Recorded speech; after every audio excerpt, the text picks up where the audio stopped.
Have you ever wondered why bad people often seem to get away with their actions, and likewise good people are often faced with terrible hardships? Have you ever suspected that the meaning we attribute to life, or certain aspects of it, may just be an illusion? In other words, a man-made creation only to make the mystery of existence more bearable. Is there a godly plan behind all of this? Is there an afterlife? And is our time here in this world just a preparation for it? Or could it be that life is utterly meaningless, that the universe is irrational and indifferent to us, and that humanity is nothing more than a cosmic joke? French-Algerian philosopher Albert Camus believed that life has no inherent meaning and is therefore absurd in a way. This might be a reason for despair that can lead us to end our own lives. But Camus stated that a meaningless universe is actually an opportunity to free ourselves from the shackles of hope and experience existence more fully. The Danish philosopher Kierkegaard longed for a purpose that he could live and die for. Also, he struggled with the fact that a great deal of existence cannot be rationally explained.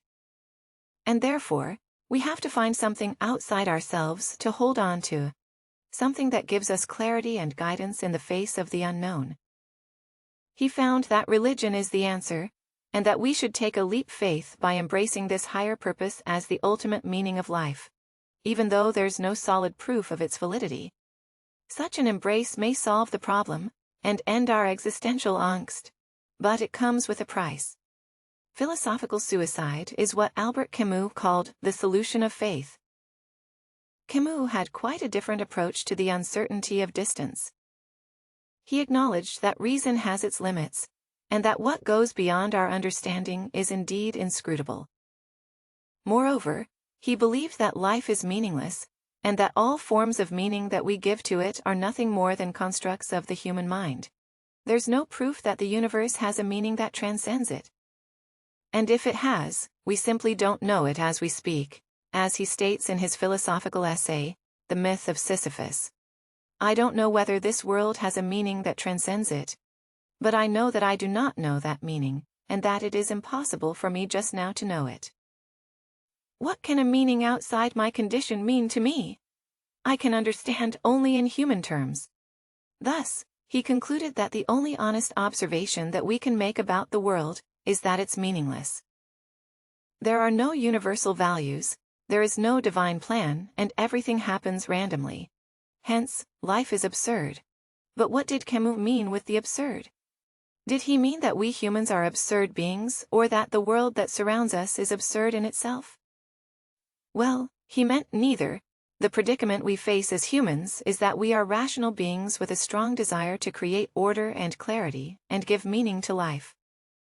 While we are part of an irrational and indifferent universe, the response of such a universe to the human cry for meaning is nothing more than silence. This confrontation is what Camus called the absurd. It's the fact that we keep trying to make something out of this universe to understand a riddle, to give meaning to its ways. But as soon as we think we grasped it, it slides through our fingers like water. The realization that we are a bunch of primates living on a rock in an endless universe that is indifferent to us. And that after 100 years our lives will be forgotten, and that our planet won't survive anyway because sooner or later, it will be swallowed by the sun, could lead someone to despair. But there's no proof that our existence is otherwise. Also, when we look at the repetitiveness of our lives and this culturally accepted path that we are all expected to take from birth to the grave, we might start to wonder and think, what's the point of all this? This is when one becomes aware of the absurdity of it all, as Comus stated, and I quote, "Rising streetcar, 4 hours in the office or the factory meal, streetcar, 4 hours of work, meal, sleep, and Monday, Tuesday, Wednesday, Thursday, Friday, and Saturday." According to the same rhythm, this path is easily followed most of the time. But one day the why arises and everything begins in that weariness, tinged with amazement. So why are we here? What's the point trying to find rational explanations for these questions in an irrational and indifferent world is absurd.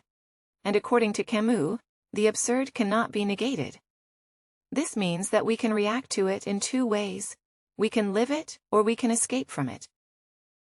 Many clever people have exploited this human tendency to long for meaning by creating ready-made answers to satisfy any philosophical and existential question, and use them as tools for control. These may come in the form of religion, but there are also secular substitutes that attribute meaning to existence. For example, the Nazi believe in a master race that is destined to rule over all other races, or the sacralization of national identity, which makes the act of serving one's country an ultimate concern. Or the belief in karma, which isn't always valid, when we see that many bad people get away with their deeds and live happily, and many good people are faced with misfortune. The problem with all these approaches is that we set our rationality aside, and choose to believe in things that lack proof and rational explanations, or even go against our own experiences. Hence, Camus called this philosophical suicide, which is just a way to elude the absurd by replacing the uncertainty of existence with a set of man-made beliefs. A more direct approach to escape the absurd is the act of physical suicide, which according to Camus is the only one really serious philosophical problem. But the issue with this approach is that we basically succumb to the absurd, admitting that the confrontation with meaninglessness and experiences of hopelessness is too much for us. Now, in order to not fall into one of these traps and live life despite its absurdity, we ought to ask ourselves the following question: is a hopeless life in a universe without a meaning that transcends it necessarily wrong? According to Camus, it isn't. In fact, a world without meaning is an opportunity to let go of all illusions of meaning. So the harsh reality comes to the surface, and instead of despairing because of that, we can choose to see the silver lining, when there's no lost judgment nor an afterlife. It means that we can focus completely on this life, when there are no transcendent morals and values. It means that we can create our own when our time on earth is limited, along with our perception and knowledge of it. We might as well make the best of it and have a nice hot cup of coffee come. We believe that we shouldn't accept the absurd. We should revolt against it because even though we are powerless and ignorant towards the greater picture, we do have control over our faculties. And the only way to be free and unfreedom is through rebellion by fully using the power that we have, that of thought and action. According to Camus, the absurd hero lives life to the fullest in the face of the absurd. Despite the invitation from death, he will not end his own life, no matter if it's philosophical or physical. And even if this means a life of despair, he chooses despair. Living an absurd life means indifference to the future, the rejection of hope, and the lucid experience of what's happening in the moment.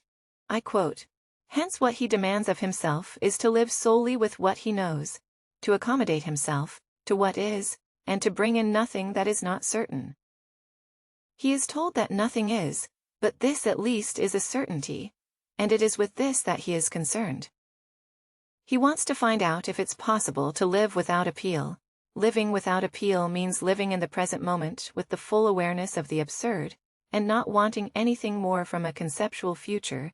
To imagine what it's like to live without appeal can be pointed to the Greek mythological figure CAMUS, who was the founder and king of Epha and also a quite deceitful person. He made a mistake to challenge the gods and was punished for that, and condemned to push a rock uphill that rolled down every time it neared the top, and to repeat this process for eternity. Of his existence is so meaningless and hopeless that trying to give his repetitive action any meaning is totally absurd. And there's the key: living without appeal means that it isn't necessary that our actions lead to something better in the future. The meaning lies in the act itself, which is sufficient to be content in a hopeless life. The gods base the punishment of Sisyphus on the idea that there's nothing more dreadful than endless and futile labor. But this simply depends on the position we take towards that. So what if we imagine Sisyphus happy? What if one finds joy in despair, and refuses to bow for the misery that life throws at us? Because is there anything more rebellious than to actually find joy in what's supposed to be our punishment? Thank you for watching.